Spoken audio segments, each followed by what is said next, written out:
I don't know what's going on anymore. Sorry. Okay, I'm going to try this again and I'm going to fail, but we'll do it anyway. Es gibt keinen Zufall. Jeder Weg ist wohin bestimmt. Yeah, cheers. Welcome to the Sunday Movie Marathon. That was a long word. That was a good attempt, though. Wohin bestimmt. Predetermined. There's no German word for predetermined, is there? No, that's what it is. Oh, what? Just predetermined? Woher bestimmt. Oh, okay, right, Yeah. okay. Not as long as natural Wissenschafen. That's the longest word in the German language, I believe. That's not even that long. No. We've got supercalifragilisticexpialidocious. Yeah, I know.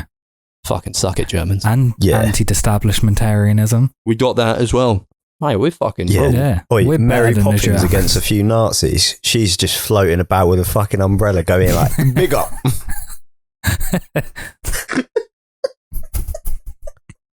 I think you've broken Max already.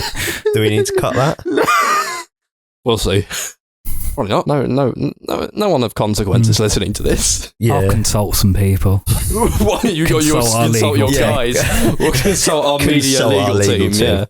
They also represented, what's his name? Philip Schofield. So I think we're in good hands there. Not sure about the Nazis. He doesn't work anymore. No, our legal team. Oh, right. Do you want me to die? Because that's where it's getting to. the famous Philip Schofield interview after he... Really? Yeah. He did an interview. No, it was mental. It's the most mental interview ever because he got found out for sort of... I mean, it was technically legal. The guy was 16 that he was like speaking to and still pretty possibly dicey. having sex with. Yeah. Still very dodgy because Philip Schofield's like a celebrity, big personality in his 40s probably at that point. But no, the interview... Probably had to put some effort into getting it up. Yeah. And I mean, he's like, they're questioning him on it. He's ripping his vape and going, do you want me to die? Because this is where it's getting to. And it's like, Philip, read the room, brother. You're borderline a nonce and you're ripping a vape while saying you're going to kill yourself because you got caught being a borderline nonce. I mean, you're not the hero here, mate. You're the bad guy. And now we don't hear from him anymore. And they cut the queue to see the dead queen. Yeah, they did do. Yeah. Oh. Philip and Holly, they got a helicopter in, they cut the queue. Beckham waited in line. Beckham waited hours to see the queen. Yeah. Philip and Holly, they're above Beckham, are they? They didn't score a fucking worldie of a free kick against Greece. So they entertain the masses every morning. Not anymore. Not anymore. No, and because they cut in front for the Queen. Beckham's free kick lives forever. Their stupid little show, Good Morning Britain, with Gino D'Acampo, who's also been cancelled for being a sleazebag. Yeah. No one's safe. The whole thing's fucked, mate, and that's on them. If old Gino can get it, we're next. Nah. No? We're alright. Oh, okay. Well, as long as that's fine then. Yeah, we're fine. Welcome to the Sunday Movie Marathon. I'm Max. I'm Chris. I'm Kai. Yeah. How we doing, lads? Good. Yeah, good. Been 2 days since we recorded one podcast. 2026. 2026. Fuck me, it is as well. Yeah. I forgot about that. Yeah. New year, new me. Yeah. We got any resolutions? Just keep being me. Just keep gaming. Survive. You just got to keep gaming. I've been doing plenty of that this year. Gaming the system. Yeah. Yeah. I don't pay taxes. No. That's my way to game the system. We talked to our legal team about that. They said it was fine to say that. I'm going to be a gamer this year. I'm like Jimmy Carr. It's fine to admit to your crimes as long as you say in a slightly sarcastic way.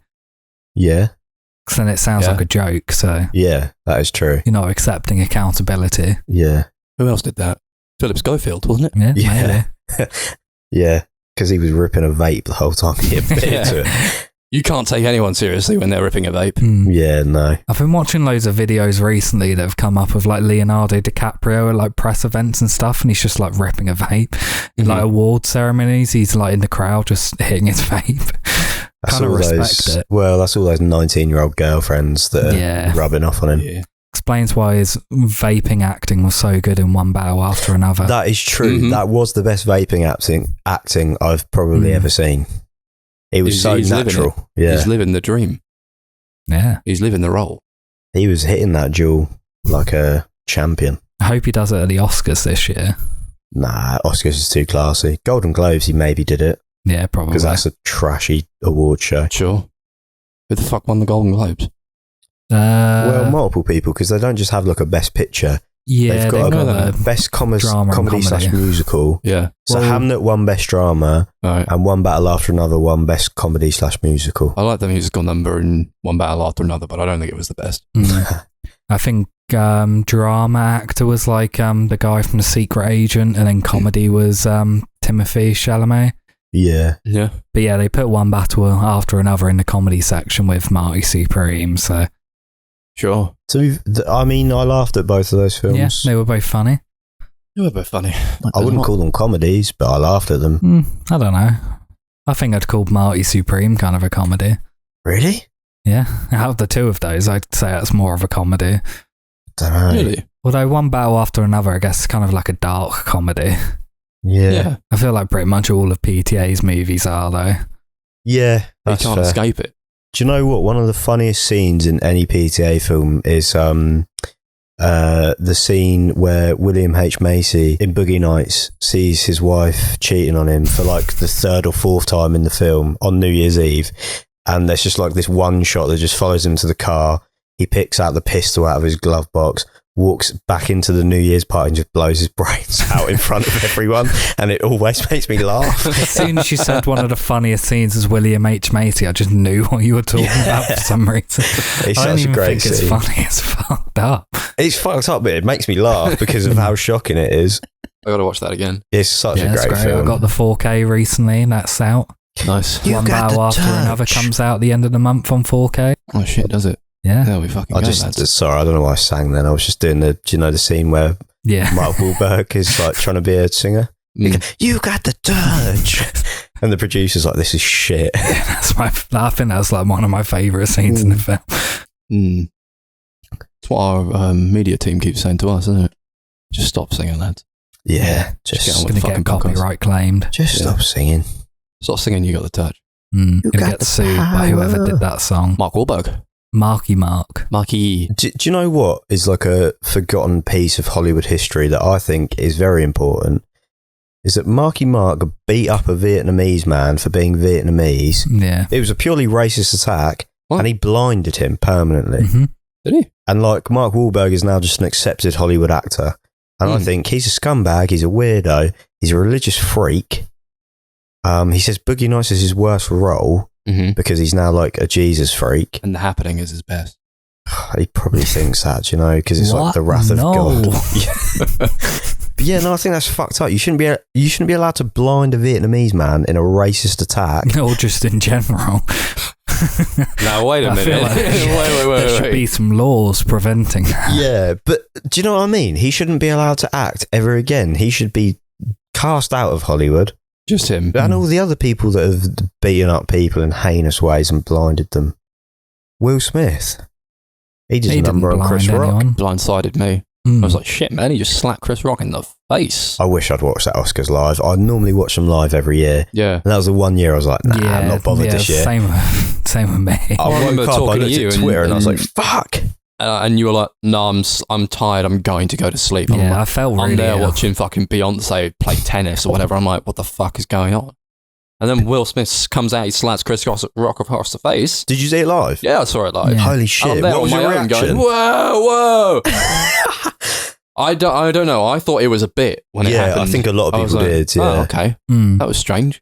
Then everybody got really weird about it. I was like, oh, okay, Yeah. that wasn't a bit. Do you know what? So you know it's not a bit as soon as you see Lupita Nyong'o in the background because she's laughing to begin with, and then as soon as he slaps Chris Rock and comes and sits down and goes, "Keep my wife's name out your fucking mouth," and Lupita's just like scared for her Yeah. life, and I was Just like, okay, this completely is silent. actual madness. Yeah. Some What a tangents guy. we've gone on there.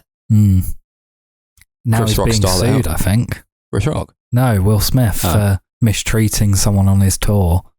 Oh, yeah, I've heard that. I Yeah, heard about that. Arthur is a big comeback. Yeah. Where he sold, what was it, 5 albums? Yeah, it was literally something like that. He sold out Brixton Academy, though. Yeah, I thought he might. was that because of him or DJ Jazzy Jeff? It was literally just him. Oh, I don't was think Jazzy Jeff was there. Fuck, They said I'm not going to be part of this, Yeah. Will. That's why I didn't go. because you're a Jazzy Jeff Yeah. stan. I am. You like Sell your Nightmare ticket, on didn't you? Fish Street or whatever it's called. Not interested in Will Smith. It's No. all about the Fresh Prince and DJ Jazzy Jeff. I thought it was quite skeevy how you marked your ticket up for £400, but, you know. Well, The man's game's the got to game. make a living. That's the Yeah. hustle, I suppose. We watched Dark. We It's did. a television show that I recommended a year and a half ago, 2 years ago. We survived. We didn't end the podcast this time. No. Well, it's about... Yeah, although that's remained to be seen. Yeah. We may just give up halfway through and Well, we cancel. almost didn't record this one. just straight up. We almost weren't recording. Yeah, because we weren't plugged in. Yeah, we weren't even plugged in. Yeah, Chris. Would have just been me talking on my own. No. I recommended this show 5 years ago. Let's just say it's about time we started talking about it. So Dark is a show on Netflix. It's German. It's a mystery thriller. It was created by Baron Boadar and Jante Friese. Well, I don't know why that was like sort of Italian. When children... I thought that was good. I thought that was good, cool. yeah. It's about like when these children go missing in this town, fictional town of Winden in 2019. An investigation begins to find them, which triggers this sort of unraveling of further mysteries of relationships and the past of 4 families as revelations occur about similar circumstances that happened many years ago. So the question becomes not where are these children, but when are they? I thought that was a great line. Thank you. I really liked that scene. It is good. Yeah, it was brilliant. That was great. What did we think about Dark eventually? Do you want to go first, Kai, or do you want me to? I don't know go what Kai thought about it. I can go first. Yeah. Sure. I don't mind. Overall, I liked it. Yeah. I think the first 3 episodes are really strong because it's focused on a select few characters in the town. I think after those first 3 episodes, it expands to a scale that is kind of unmanageable. And I'm assuming we're spoiling the show. Yeah. Okay, so there's 3 timelines, and these sort of incidents of children going missing happen every 33 years, and corpses show up sort of out of timeline. So like there's a kid from the 80s who got kidnapped who shows up in 2019, and there's 2 boys from 2019 who show up in like 1953. Mm-hmm. It's very like messy, like because it's not a linear timeline. There's a cave. You go through the cave and you can end up in 2 different timelines from 2019 and vice versa. And I think when it started expanding that, it kind of lost me a bit because I don't know if I'm just like stupid, dumb. I need my phone on me at all times. Second screen experience now. But I just could not keep... No. To be fair, I wasn't on my phone, but I just feel like I couldn't keep up with the amount of characters they threw at me at points because when you get to like 1980, okay, it's the parents of the kids you're seeing in 2019. Yeah. I can follow that. That's fine. When I got to 1953 and it's like the grandparents of the parents in 1980 that are the parents of the kids in 2019, I was like, fuck me, I need to remember about 10 different surnames. And also, there's a whole plot twist where one family is actually super related, even though they're separate in 2019.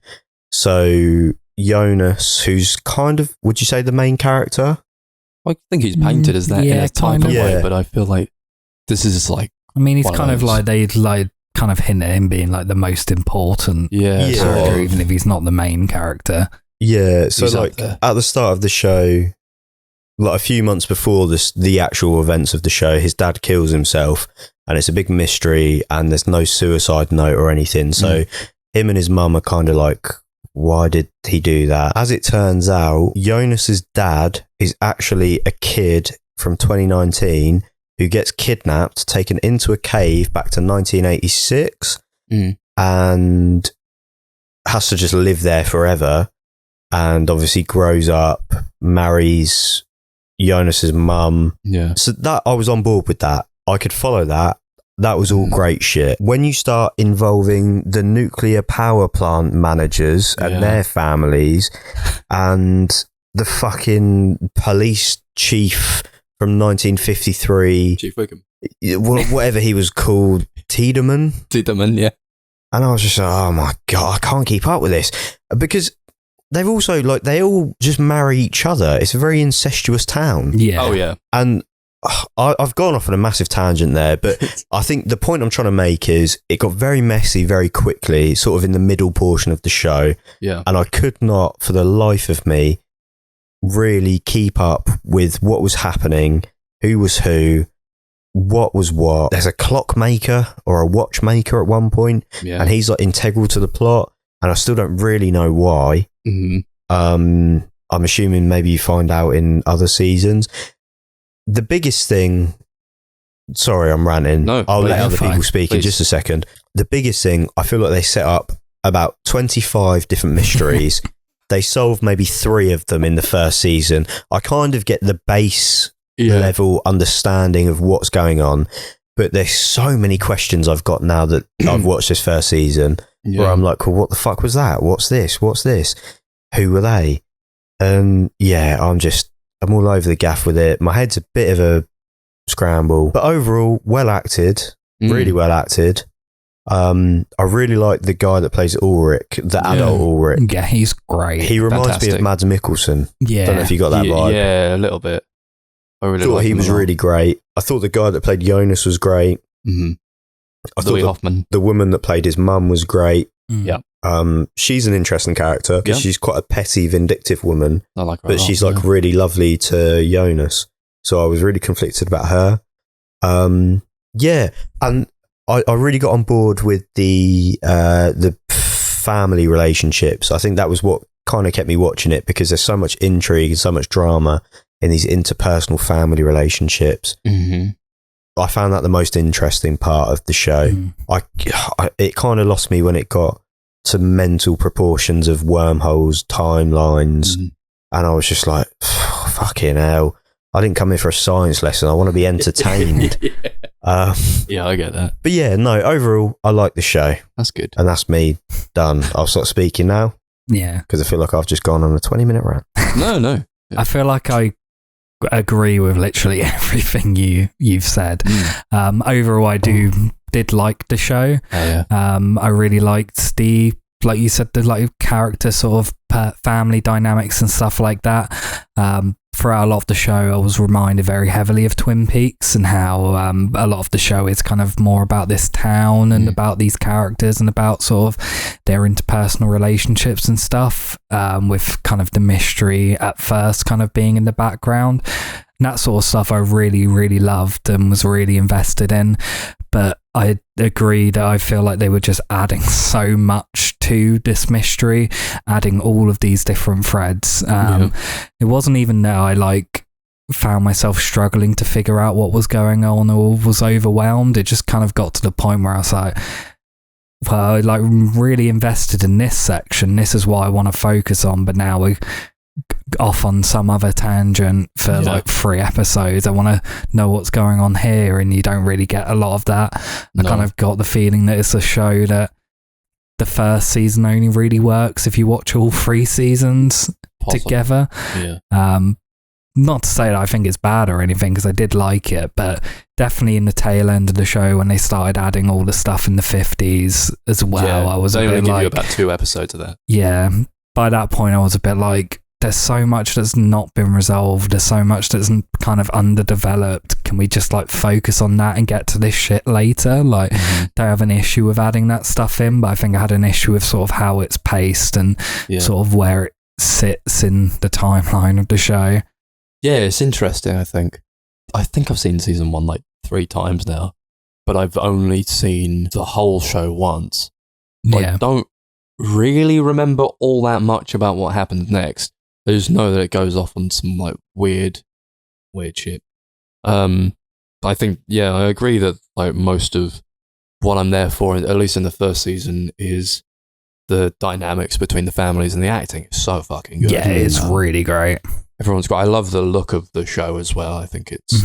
I think it's paced pretty well, and I think it's like such a sprawling epic of a show, and the idea for it is like fucked up.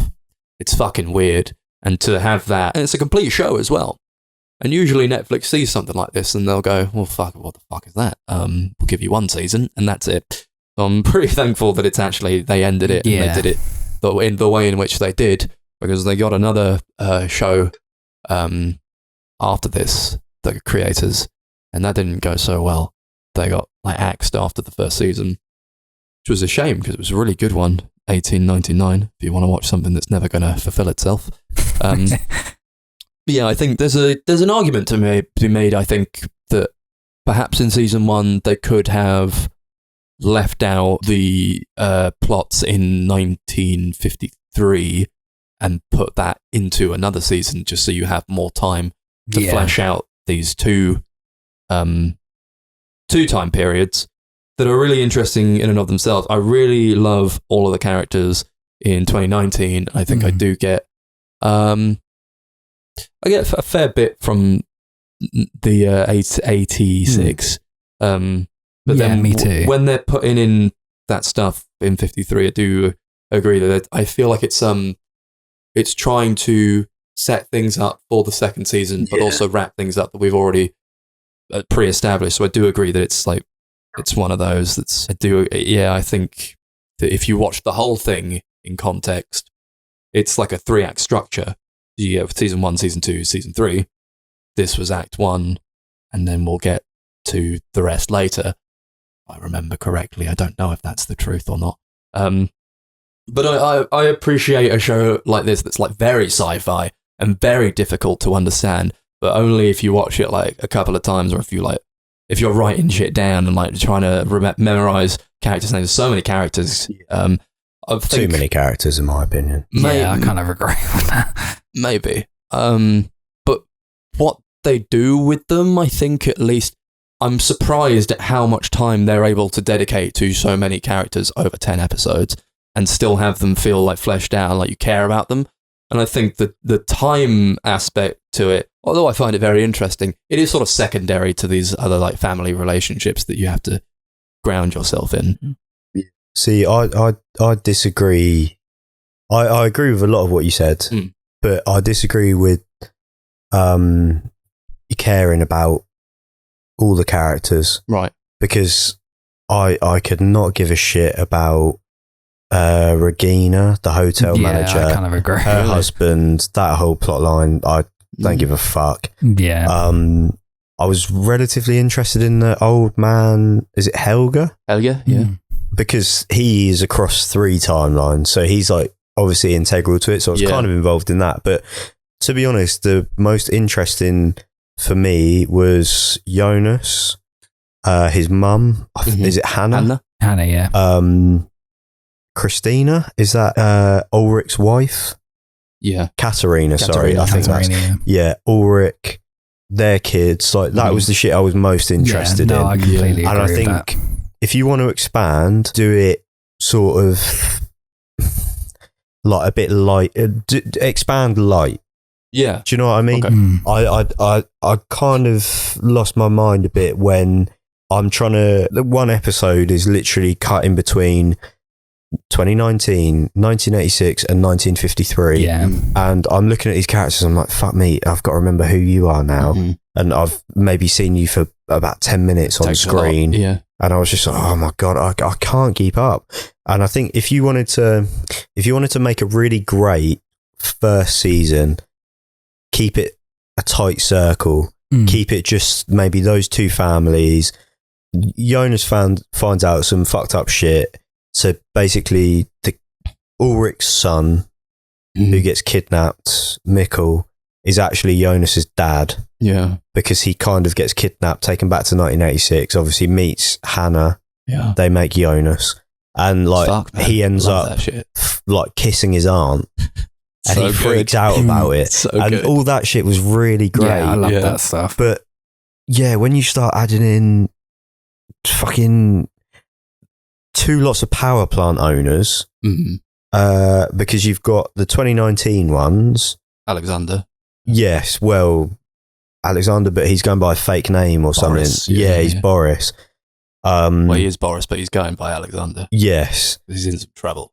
So you've got him, you've got Regina in 2019. In 86... Regina's mum in 86. Yeah, Claudia, that's it. And her dad as well. And there's like a big... this is a mystery they don't really... Egon Tiedemann. Yes, that's police chief. Yeah. And they don't really reveal in this season, but there's like a whole thing about the nuclear power plant having to take barrels of sort of nuclear material out. It's like waste. Yeah, and I don't really know what that relates to right now, because I don't think they really reveal that very much in season 1. But it just lost me a bit. There was too much to keep up with. I think if you made a really good contained season, and then if you want to expand, you can, because let's be real, did Regina's story affect season 1 in any way whatsoever? No. And I kind of felt like that with a lot of season 1. Felt like there was a lot of things going on where maybe in the grand scheme of the overall story it affects it, but in terms of just focusing on this season as a whole, there was a lot I felt unnecessary and just kind of took away from the stuff I liked. I feel like overall, if you were to like cut down the show, I feel like there's probably like 2 episodes worth of shit that 100%. I just wasn't interested in. You could cut that whole episode set in 1953 because I don't think that like 1953 stuff does affect the plot overall, but you didn't need that whole episode to do that. No. You could have done about half an hour in the finale to kind of set that up for season 2. Yeah, I kind of agree with that. And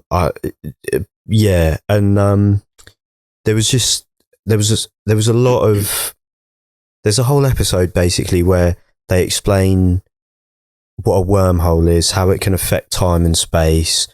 You need to make this random clock for me because I'm going to blow up the wormhole and stop the whole thing.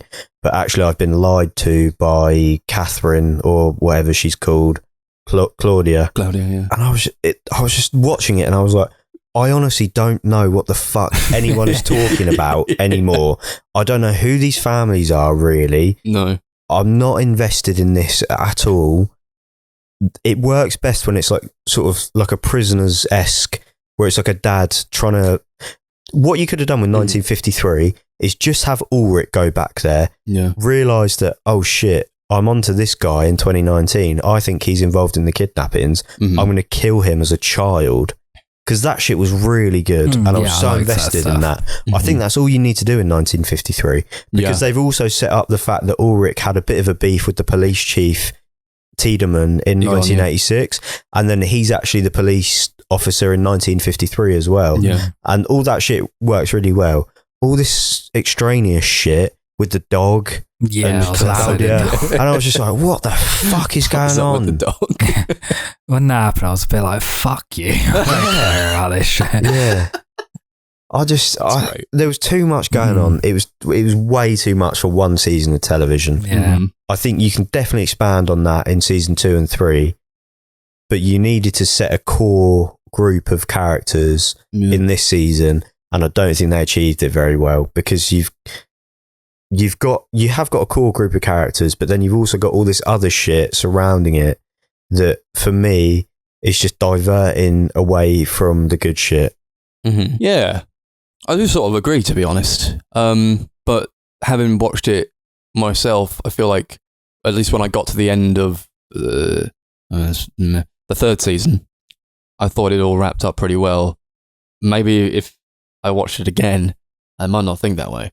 But as it stands at the moment, I do sort of like where it was going, and I enjoy them setting up this stuff that's maybe going to get paid off later.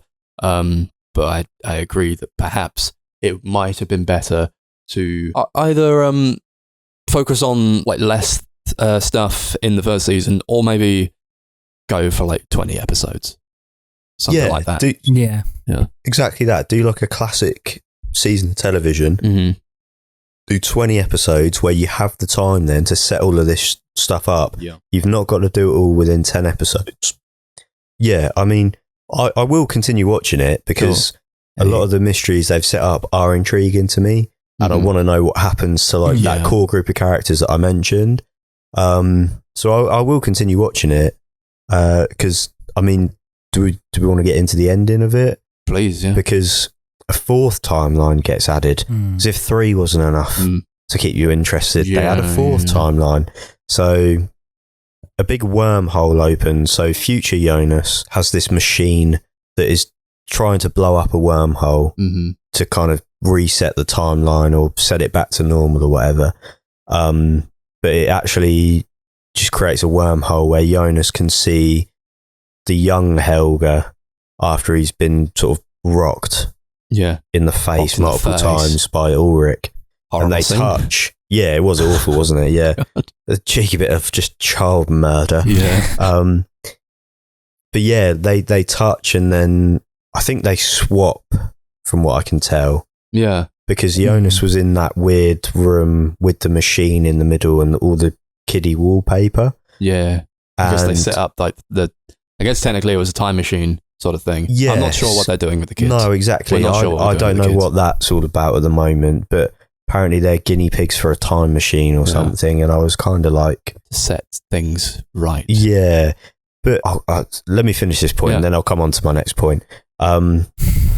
There's so much to this show. Do you know what I mean? There's a lot to talk about.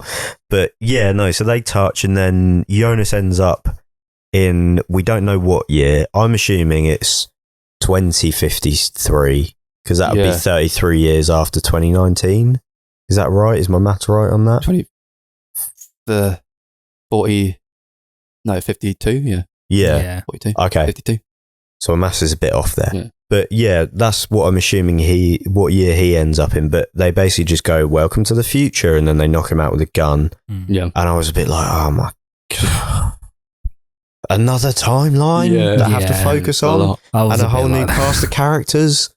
Yeah, when that happened, I was a bit like, I don't know if I can do this anymore. Yeah, I'm still a bit conflicted. I think I will probably carry it on, but when that happened, I was a bit like, no, I can't do this anymore.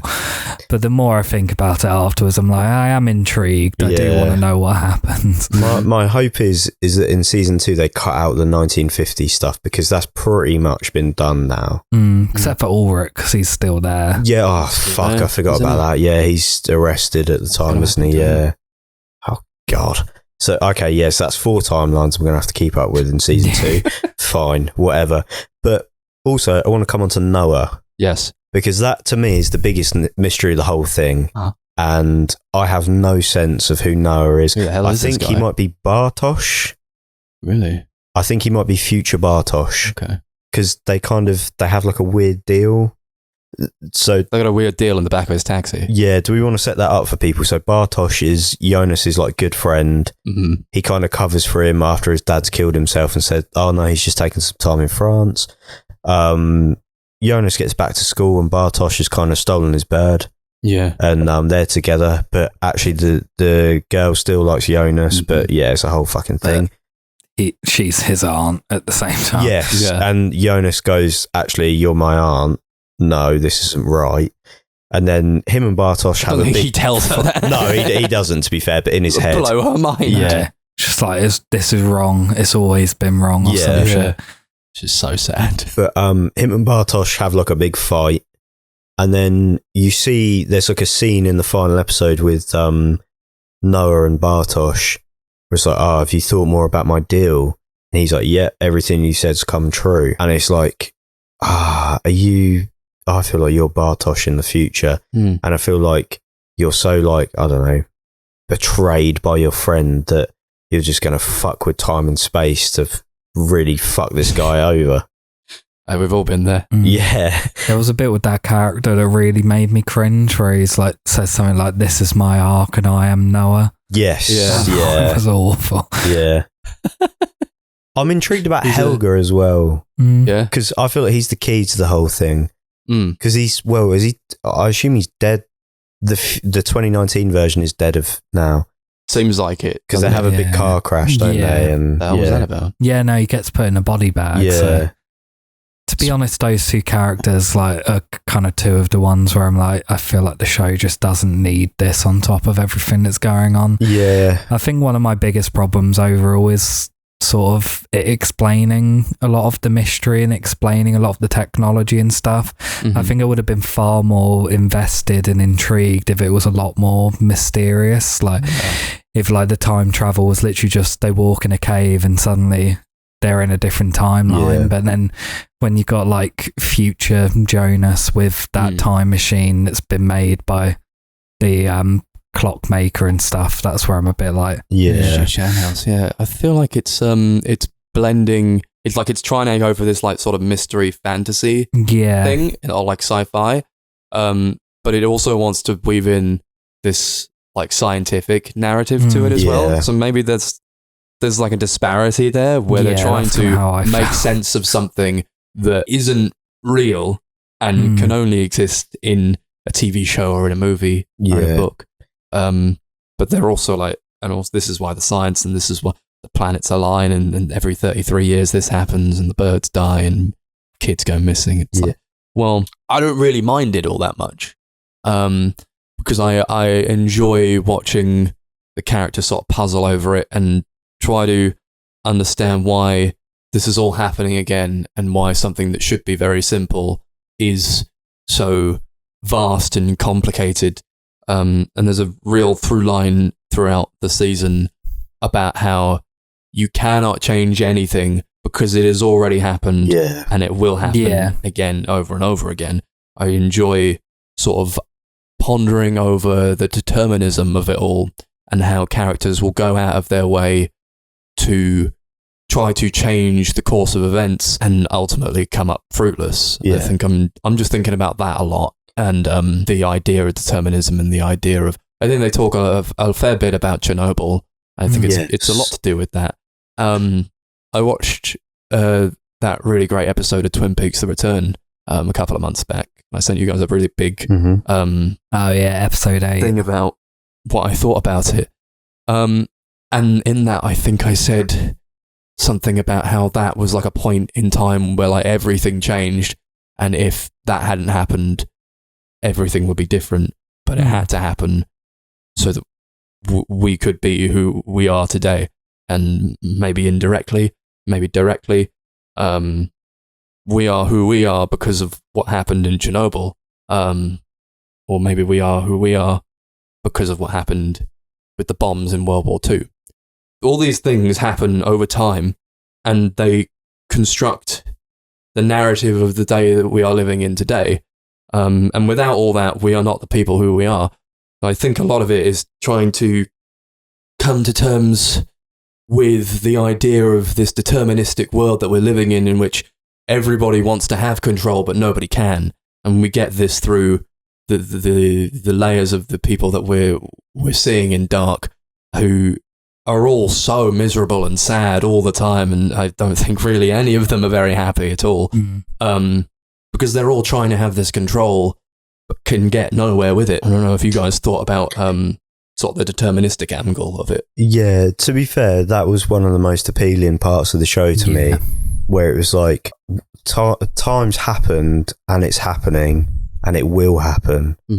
And whatever you do in this moment won't change what is going to happen or what has happened. That was all really interesting. To me, that is the most interesting mystery in the whole show.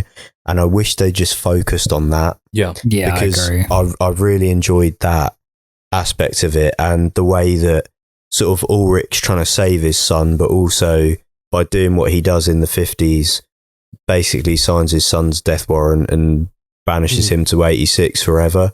Because if Ulrich doesn't do that, Helga doesn't get involved with Noah, and Mikkel probably stays in 2019. And it's like everything is determined to happen forever. And this is a horrible loop. It's a horrible cycle. Every 33 years, they're stuck in this misery and they can't get out of it. And no matter what they do, it's going to happen regardless. That's all the shit I really liked about it. And I agree. I hope in season 2 they expand on that, and it's like Jonas trying to come to terms with that, and also at the same time thinking about how can I change this and how can I fix this. It's interesting. I feel like he's a really great character, and I like his revelation. How he's sort of. I love him going to his grandmother and saying, "I can't believe you knew this all already," and he feels like he shouldn't have been born. Must be such a lonely thing to realize. Yeah, but I enjoyed that. Maybe it wasn't like so much. I mean, I don't get surprised by it anymore because I know that the stranger is him as an adult. Yeah. But, I feel like it was still hinting at the fact that like there's this guy, nobody knows who he is, and he seems like he's got his head screwed on. He knows what's happening, and he knows kind of how to stop it. But what we learn at like the end of the 10th episode in the season finale is that maybe he actually doesn't at all, and maybe everybody is just as clueless as everybody else. It doesn't matter if you have these like grand designs. It doesn't matter if you even understand what's going on. You can't change the course of what's going to happen. But I liked him a lot. Andreas Pichman's character. He's in a couple of things. He was in the show that they did afterwards. I think he's a really great actor. Yeah. Yeah, I thought all the performances were great in the show. I think from like a performance level, I thought the music was great as well. Yeah. Yeah. Also, I don't know if you guys sort of notice this, but I forget what episode it is, maybe episode 6, when Ulrich in 86 gets accused of raping Katerina. And as they're putting him in the back of the police car, it's that famous like TikTok song. It was like Me and the Devil. Right. Do you know that one? No. It's like all over like Instagram, TikTok, a lot on Reels and stuff. It's like Me and the Devil. Yeah. That's like, I was like, oh, what the fuck? That comes from this show. I didn't realise that. Remember there was a Fever Ray song at one point. I'm like a big fan of that album. I was like, hell yeah, let's go. All the music in this show is fucking incredible. Yeah, it's great. They picked great soundtracks for it. I listened a lot to Familiar by Agnes Noble. And the credits track at the beginning, always listen to that. Goodbye by Our Parrot. So it's such great music and great score as well by Ben Frost. He also scored 1899. I was able to get like a really nice red vinyl for that one actually. Oh, nice. I would like to get like the vinyls for this show as well, Dark. I think he does like such a great job of like setting the mood, and it does feel like, as much as it feels like Twin Peaksy in terms of like the character stuff that we're getting, it also feels like just quite dissonant and strange all the time. And yeah, I really love how they're able to use the score and the music. Usually you'll get like a song that'll back up the end of an episode to sort of montage where characters are. I really enjoyed all that. And I love there was one episode where they did like a split screen of at the end where like Ulrich's, is it Ulrich? I forget. No, something. They're like sat outside the cave. I think it is Ulrich. Yeah. He's outside the cave. Mikkel's outside the cave as well in 86. And they're like facing each other. Yeah. Incredible stuff. Yeah. Love all the editing. It was good. Like I say, it's a really well made show. And I've probably been a bit too negative. No. When discussing it, but like I genuinely did enjoy it. And I think I liked the second half of the season probably a bit more than you did, Chris. Yeah.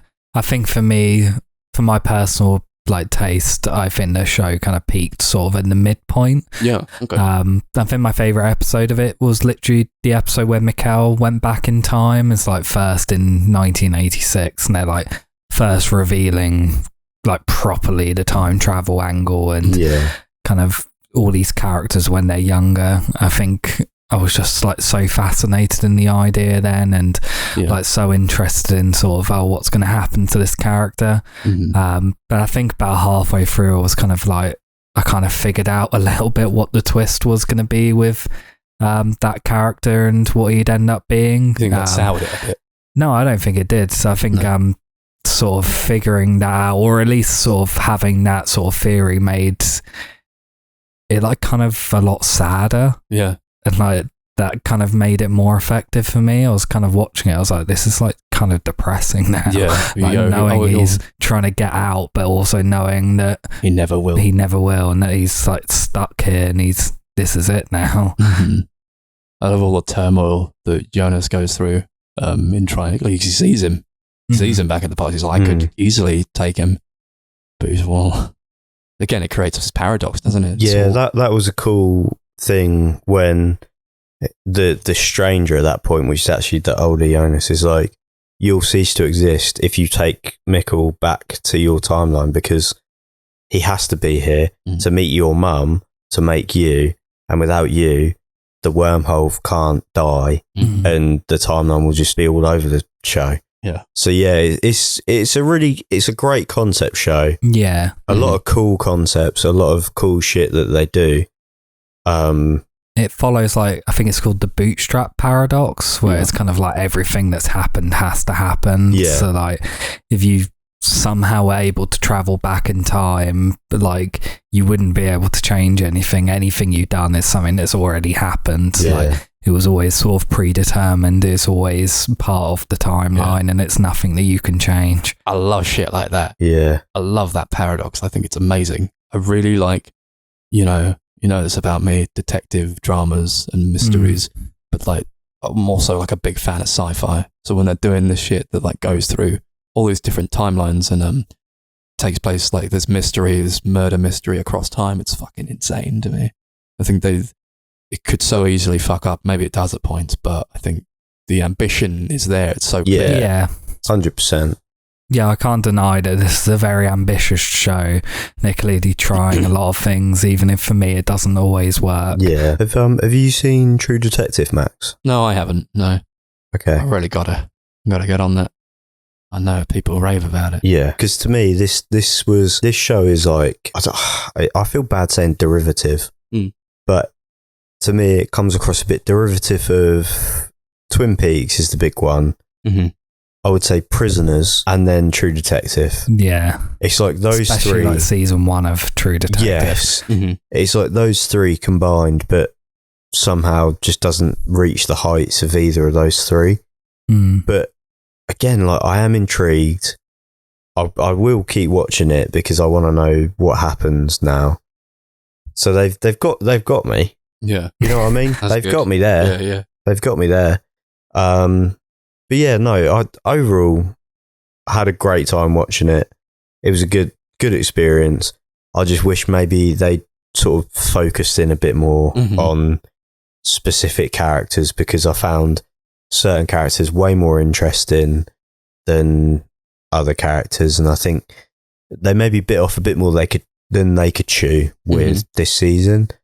Maybe when I watch season 2 and 3, I'll be like, okay, well, that was great that they did that in season 1. I don't know that at this point, but I think as a season of like television, I think, yeah, it's just a bit bloated Maybe overall. Yeah, I'm interested to know, like, sort of if this is a season that sort of knowing where the show goes, knowing what season 2 and 3 like, that I'd appreciate more. Yeah, I'm interested to see that too, to be honest. Having not watched them for a very long time. I just wanted to talk about some of the characters a bit more, or at least if you only felt like you connected with like a few of them. How did you feel about like Charlotte and Peter? Because I felt like they were quite interesting. I don't even remember them. So they were the police chief in 2019. Okay, and her husband. Oh, I feel like Yeah. they're quite weird. Yeah, I was really interested in that. I think Peter's weird. Yeah. I think Charlotte's quite normal, and I think she is One of the fully most figuring it normal. out Yeah. because she sees Ulrich in 1953 in like a newspaper photo. But yeah, I want to know what's going on with Peter. Yeah. He's a sick fuck. Yeah, I was kind of interested when her daughter was like, yeah, he likes dicks. And there's like the bit where she like goes to see like a trans prostitute. Oh, yeah. And it's like, has he been here? Yeah. Or is it because they sleep in separate beds, don't they? It's quite strange. Yeah. And she's like, I never forget a dick. It's curved. It feels weird in the mouth. But I guess you know that already. Yeah, doesn't That she made say- me laugh. Yeah, she went, it feels weird in the mouth like a pickle. Like a pickle.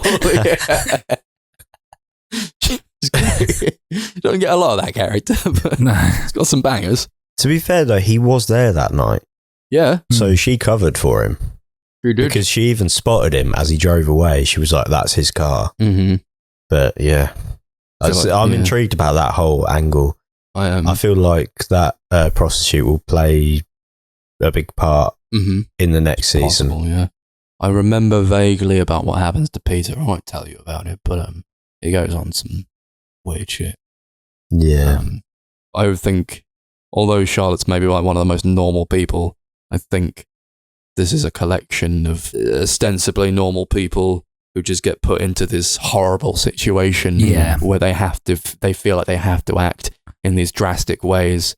So I think with her, she's trying to figure this stuff out. Maybe she is figuring quite a bit of it out, but she's not nearly figuring out as much as the people who are fully going insane, like Ulrich. Or like Jonas, I suppose. That's the thing, isn't it? It's like a lot of characters fully commit to the mystery. Charlotte is on the outskirts. She is kind of picking stuff up as she goes along. She's not fully committed to the mystery, but also she's at the point now where it's like, shit's fucked. I'm going to have to actually get fully involved in Ulrich's theory because there's weight to it. Yeah. It's weird, and she's going through what I feel like we talk about when we talk about detective movies, and then what happens to all of these like main detectives is that she's totally fucking up her life by getting embroiled in this. She's ignoring her family, she's being rude, she's being brash, so she's going down a dark path, I feel, at some point. Not as much as Ulrich, who just like instantly is off the deep end. He literally lived out the if you could go back in time, would you kill baby Hitler? Yeah. He literally lived that out, and he was just like, fuck it. I'll just fucking stone that guy in the head multiple times and drag him into an attic or whatever the fuck that was. On a theory. Yeah, but I mean, the theory's right. Is it? Well, I don't know, but to me, the theory seems right. Because he's definitely involved. He's with Noah in that room. I'd go as far as to say that nobody in this show is like a bad person or doing ultimately bad things, technically. I mean, there's the killing of children. Yeah, so this is what I want to get into because it's like, I keep forgetting, is it Helga? Yeah, his name? The old guy, Yeah, so I feel like he is just a bad guy. Really? Because to me, there was no redeeming qualities there. He was a curious kid. He got bullied. He got pissed on. Well, yeah. And then he got fucking murked by Ulrich. Yeah. Smash his head in with a rock. But I want to know why he gets involved with Noah. Yeah. Because they don't explain that in this season. No. It just is like, next thing you know, he's hanging about with Noah, kidnapping children. And at one point he tries to, I don't know if he was ever going to stab him, but he has a screwdriver and he's like, I don't want to do this anymore. And it's like he kind of wants to go at Noah, and Noah just takes it and is like, yeah, well, God doesn't exist. You're all losers. Yeah. Yeah. He's a weird one. He is Helga. But I feel like, I don't know how much weight you want to put behind whatever I'm about to say, but it's like, he's a lonely child. He has no friends. All he's got is these like dead birds in a box. He grows up. His dad's never around because he's planning a nuclear plant. His mum hates him. A horrible woman, all the time. And he grows up, and maybe there's an element of this like nice, kind priest who's paying attention to him. Wants him to be better and sees the good in him that nobody else is seeing. Yeah. I want to say as well, I think there's a very curious connection between Helga and Charlotte. Right. Because they both involve dead birds. Yeah. So he's got them in the box. Charlotte, as a child in 86, picks them up and sketches them. Yeah.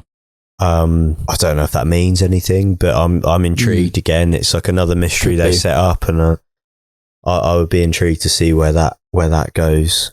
Yeah, because they're both. It's a bit like obsessive with the dead bird thing. You know what I mean? Strange that they eventually became related to each other. Yeah, exactly. That's my thing, and I'm like, how does this? There's got to be something that factors into this, you know.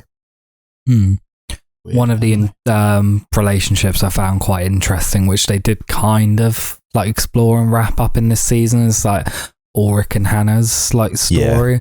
Like when the show starts, like they're having a secret affair, like he's cheating on his wife with her, and sort of as the season progresses, it like reveals that like she was obsessed with him from like a young age, and she did some bad shit. She like I loved all lied that about shit. him raping his partner and stuff, and like there's that scene where he finds out it was her, and he like confronts her and just like, what do you want to ruin my life? And she's like, I want you. And like all of that stuff I found so interesting. Honestly, it was so good because she was like, I want you, and like she was like, I'm not gonna let you go that easy. And then like literally an episode later, she hangs that plastic bag in front of the Alexander who she's massaging. She's like, I want you to ruin Ulrich. After she's already fucked up that marriage completely because she was like, I put a stop to it. He was very persistent. I told him that I don't want any part of this. You shouldn't leave your wife. Blah blah blah blah. Such a good scene. And it was all him being like, "You're a psycho. I don't want to hang out with you anymore because you're a fucking lunatic." Yeah, she's a manipulator. To be fair, in like the first episode, he's like kind of pushy for like them to meet up and stuff, and but again, so the big thing for me was that in that first episode, like literally the first scene we see with them, she says, I love you, and he doesn't say it back. He just goes, I forget what he says now, probably like, oh, this was great or whatever, and then he climbs out of the window and he's away. But you can tell straight away that she's way more invested in this than he is, and she sort of loses her head a bit. I'll be honest. She's a very good looking woman. Sure. Who wouldn't be tempted today? But no, she's a fucking psycho. If I was married, I don't think relationship. So. But that was a joke. That was a joke. I really enjoy her and just like watching her fully go psycho. And she was one of the most interesting characters for me. What was all that with the gun at the end? The gun. She's got the box with the gun, and she sort of sits across from someone that you don't see, and she points a gun. And no one's there.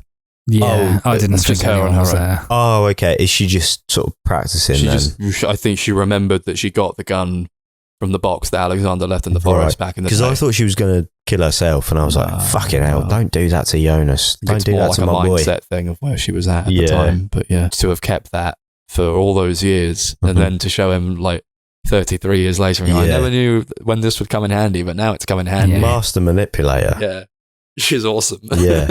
And can I just, again, just to praise the show, how good is the casting? Yeah, good. It's very good. Because the adult versions of these people we meet as children, spitting images. So Hannah is a spitting image of the young Hannah. Yeah. So the stranger, I kind of worked out that it was Jonas because they look so similar. Yeah. I did the same with Mikkel and Jonas's dad because they look the same. Yeah, they look identical. That one is like the craziest, I'd say. The casting's so good. So good. I love I know you guys didn't really like resonate with her, but Claudia was like fucking great, I think. And throughout like the timeline of like when she was a child, she was the one who's in charge of the nuclear facility, and then she like comes back and she's like this really old woman. I think they just got her really right, and I'm pretty sure she plays a much bigger part. I feel like she has to. Yeah, I got that feeling they're kind of setting her up to be a very big part because so the whole vibe she's been doing this like the whole time. She's got the gun, she's got the ammo. Because I'm assuming that's her bunker. And that's where she's based. And it's fucked, isn't it? When the kid comes through the wormhole, and Peter's just there, and he's like, "What the fuck?" He has to call in Ulrich's dad, and then somebody else comes down, and it's her.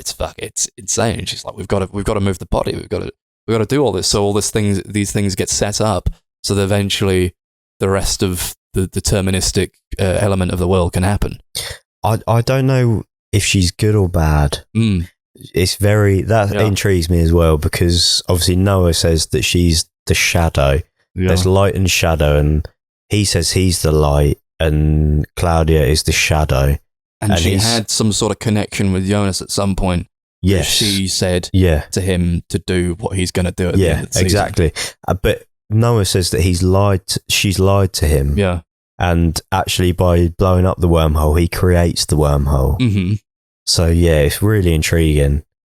But but again, this is what I mean. There's so many mysteries they set up, and I wish they sort of resolved a few of them before we went into season 2. Because I've ended up with way more mysteries than I have answers now. Yeah. Yeah. I get that. Yeah. Maybe it's the kind of show you just gotta like watch fully in disregarding seasons altogether. I'm probably going to do that, to be honest. I think I'm probably just going to watch season 2 and season 3 back to back to back because... Yeah, that's what I'll do if I carry it on. Yeah, because I'm sure I probably will. Am I wrong in thinking that they sort of map this out as a 3-season arc? I think so, yeah. Yeah. It definitely seems that way. You just get this like image of them. I can't imagine how they fucking pitched it to Netflix. But I guess because you can't pitch this season and then have them greenlight another one. Yeah. You have to be like, well, it's 3 seasons. It's 3 seasons this or is nothing. what happens in each season. And we're going to get the best actors in Germany. Yeah. This is how it's going to be. Yeah. It's wild that they were interested in a German show to begin with, to be fair. Well, honestly. But this is the glory days of Netflix. Yeah, I was going to say, this is kind of the point where they were taking those risks, whereas now they're not. They're hiring people like Charlie Kaufman to make films for them. Crazy. Whereas now it's Zack Snyder. Yeah. Well, I'm pretty sure they've fallen out, if I'm not mistaken. Oh, what a shame. I'm pretty sure I heard that. Oh, no. He made that awful film that came out last year. I forget Rebel what it was. Moon? Yeah, that was it. One was meant to be a Star Wars movie, and then Lucasfilm were like, "Yeah, no, we're good." How did you feel about all the red threads in this season? Red thread. Yeah. How did you feel about all that? I was like, shit, because they got the coins they put around the children's necks. They send them back in time or forward in time. Put them on the red thread. Little penny. Yeah. What is that? What happens? So it's like a time travel thing. Is that it sends because I didn't fully get it, but like obviously Ulrich gives Mikkel a coin from 86 with the red thread on, and it's like I didn't quite grasp what that was in the plot. Yeah, I think it's Noah's thing, right? Right. Okay. They get these children, they put them in the machine, totally fuck them up. And as like a signal or a sign, like a calling card. Yeah, this coin around their neck. That's kind of what I thought it was, like more of a calling card than anything important to anything. But Jonas also finds like a red sort of piece of string or rope around like a bike as well. Yeah. I'm wondering what that's all about as well. And so when he's in the cave, there's a red bit of string attached to a snake eating itself. Mm-hmm. Like I don't know what you'd call it, like Ouroboreal, or whatever. The sort of chain manacled to the floor. Kind of goes into the whole time eating itself, where it's like everything that has happened has to happen again, sort of thing, you know. So I mean, there was a lot of thought put into this. Yeah, there was a hell of a lot of thought put into this. I'm not shitting on the show. I think it was a really good season of TV, but there was just maybe too much going on for my liking, but. Overall, I really liked it, and I'm really intrigued by like a lot of the mysteries that they set up in this season. Yeah, that's kind of how I felt. I did like it overall. I found sort of as it went on, it got to a point where I was just a bit like, this is just too much now. Yeah. I just found it a little bit too overwhelming with the amount they were trying to set up and the amount that I felt like wasn't getting paid off, and it became very frustrating. But maybe, like I said, maybe it's something that would be sort of rectified with the other 2 seasons if I was to watch those. Possible, yeah. And I think when I watched it the first time, I felt pretty much exactly how you guys felt. I think it's a show that rewards repeat watches. Yeah, I'm sure. But I don't think you're going to be able to rewatch it if you're not like fully invested in it. Yeah. But I think by the end of that 3rd season, I was like, fucking hell, this is like one of the best TV shows that Netflix have ever put out. Yeah. I'll never reach these heights again. I think as like a finished show, it's very much up there for me in terms of like Netflix's roster. I don't think they're making stuff like this again. They're not taking chances on shows like this. I I don't think they've got many, if any, shows where like all of it's great. No. So even like their old like flagships like House of Cards that got really shit towards the end. Orange is the New Black was like kind of shit at the midpoint. Yeah, this might be the only one then. Mindhunter. Yeah, well that was great, but it just got cancelled. Yeah. Oh, well, there we go.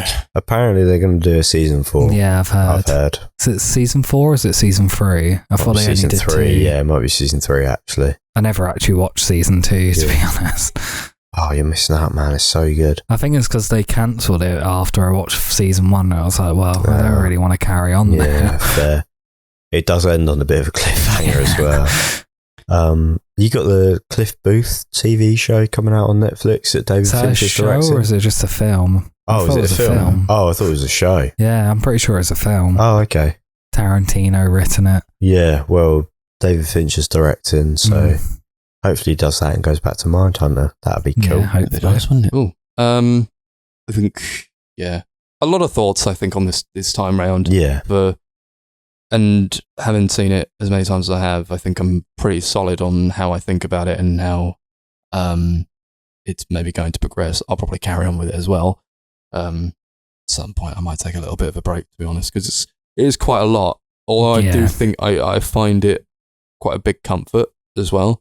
It's one of those where, like, as it is like a Twin Peaksy sort of show, I'm getting, entertained and interested in the lives of these people, and I think the characters are the ones that they develop quite fully are very fleshed out, and you want to see more of.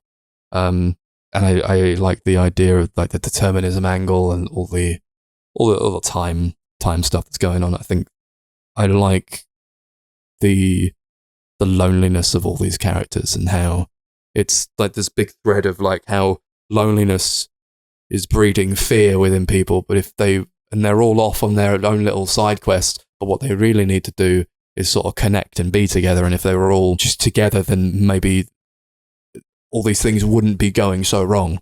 And I think that's a bit, I think like the color palette of the show is very like cold. And I think the coldness comes across in the loneliness of the people and how when things like this happen, it is very easy to seclude yourself and not talk to people and not try to connect with anyone. You just want to be alone. When you're going through grief, when you're going through times of hardship, when your kids are missing, when your relationships are failing, when your friends aren't talking to you, I feel like that's like a cold place to be in. I think they capture that feeling very, very well throughout the season. Yeah, and that's I think that's a good through line for the show as a whole. Yeah, I really like it a lot. Don't know if we had anything more to say on Dark Season 1. Not really. I just went through my notes and I've got like a few other things, but nothing that is important. No. Everything's just like one line, like just odd scenes where I was like, that was weird. Yeah. A lot about determinism, a lot about Chernobyl. Yeah. And which is like a really big part of it. I think they allude to that a lot.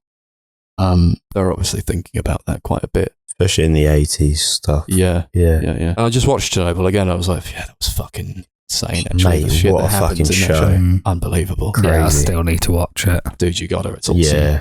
It just seems so depressing. Oh, it's just horribly depressing. Yeah. When do you ever like get in the mood to watch something like that? I watched it sort of November last year. Yeah, same. I had a great time. Okay. It's, Jared Harris is great. Yeah. Jesse Buckley's great. Guy from Friday Night Dinner. No, he's brilliant. Stellan Skarsgård. Yes, he's great. He's awesome.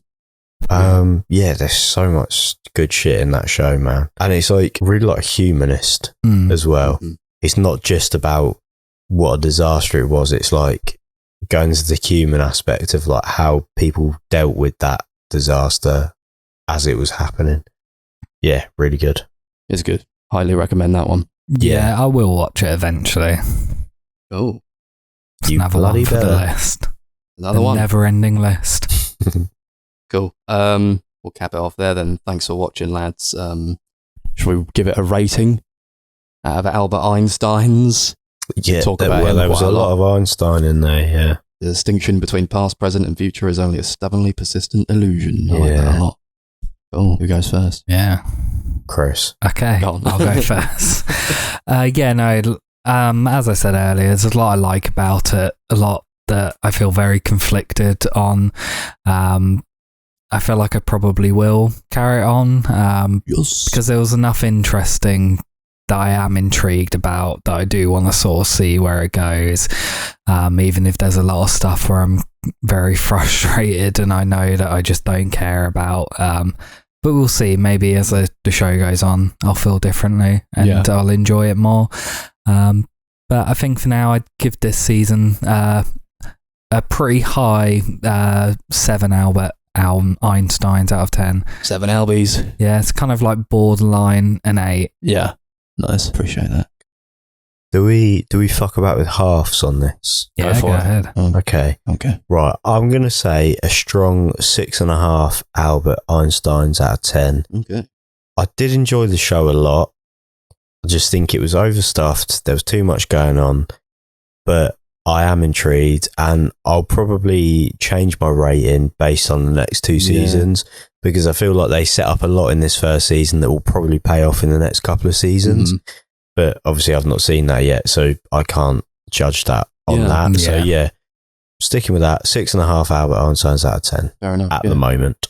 I think it's difficult when you're doing one season of television where you know that the show tells a complete story in its totality, but you're only allowed to see the first third of that story.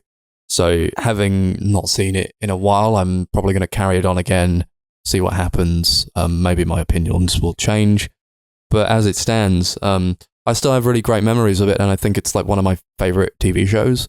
So I'm really glad we got to talk about it again. I'm glad we have these like sort of differing opinions about it. Yeah. And then I'll give the first season 10 Albert Einsteins out of 10. I just love it. I love sitting with it, and none of it was ever a chore for me. I think it all just breezed past, and I was still enraptured by it. I really love it. Sick. Cool. That's that, lads. That's great. Can I just say? Yeah. What a fun discussion that was. That was great, wasn't it? I feel like we all had like differing opinions on some. That was a lot of fun. Yeah. I enjoyed that. It was great. Thank you. Hopefully, it only took 2 years. The faithful listeners of this podcast have enjoyed that. And we made it through without cancelling the podcast for a second time. Or without dying in 1953. Yeah. Oh, God. Maybe next episode. Maybe next episode. Genuinely, I think if I got trapped in 1986, I'd just kill myself.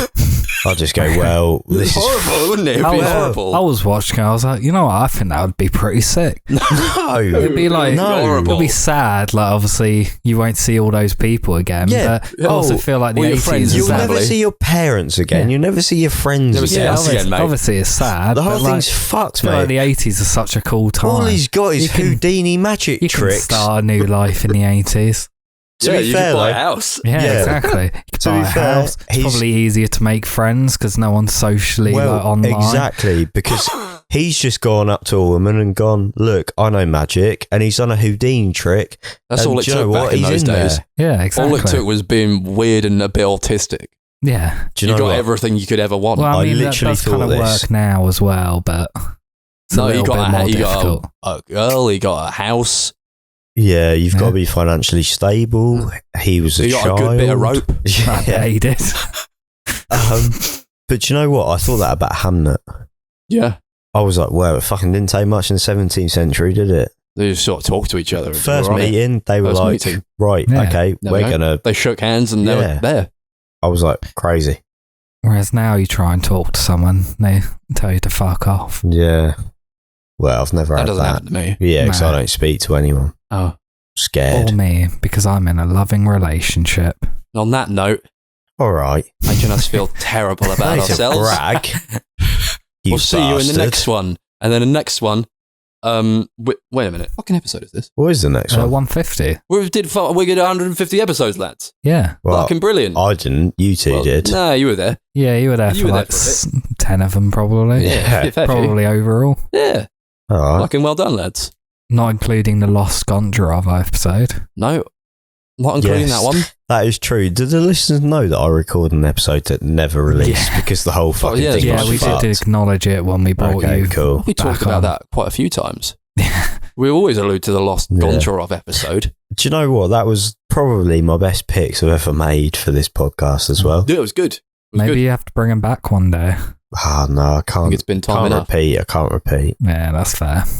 Oh well, guess I'll just watch them on my own. Yeah. Well, in the next one, we're doing... I don't know when that's going to be out. We're doing a year in review episode of all the movies that came out in 2025. We're going to review each one of them. We're dedicating an hour to each. It's going to be... It's a 48-hour podcast. Yeah, well, when we used to do the podcast, we did like a year-end review, just to talk about how the year was through the lens of movies and maybe TV a little bit. So, yeah, stay tuned for that whenever the hell that comes out. Any last words, boyos? Sick 'em. Give us a 5-star rating, and remember to sick 'em. Give us a 5-star Google review. Give us a 5-star Google review. Do you know when I was in Vienna, nearest barber? I ordered a meal at a restaurant, yeah, and I wanted to pay by card, and the man said, no, you can't pay by card. And I went, well, I have no cash. And he said, okay. And he went inside his little tent, and he came out with a card with the company's name on, and he was like, scan this QR code and leave a Google review. And I was like, what? He went, if you want to pay by card, you need to leave a good Google review. And he basically told me what to type. He went, okay, and type that Andros gave you perfect service. And I did it. And yeah, it was weird. I'm measured on Google reviews at work. Maybe I should start doing that. Yeah. You can't pay unless you give me a Google review. Get a card printed off, mate, with a QR code. Yeah. You'll be golden. Well, you can't... Okay, next one. You can't listen to it unless you give Andros a Google review. No, fuck that guy. I immediately removed my review. Because I was like, fuck you. With a 1-star review. You cannot guilt trip me into giving a review. All you gave me was a schnitzel and a kiss. Big old thing of beer. Oh. Is that it? Yeah. And I was like, you weren't even the person that gave me my food. There was 3 of you. I've seen 3 of you. So why do I have to say that Andros gave me the good time? And there was just this strange little hobbit man in the corner with a bunch of cards. That was me. You'll give me a review, yes? Yeah, no, it was fucked. Vienna's class, though, I would highly recommend it. If this was in Vienna? Yes. Okay. Vienna is good. Speaking of Vienna. Billy Joel.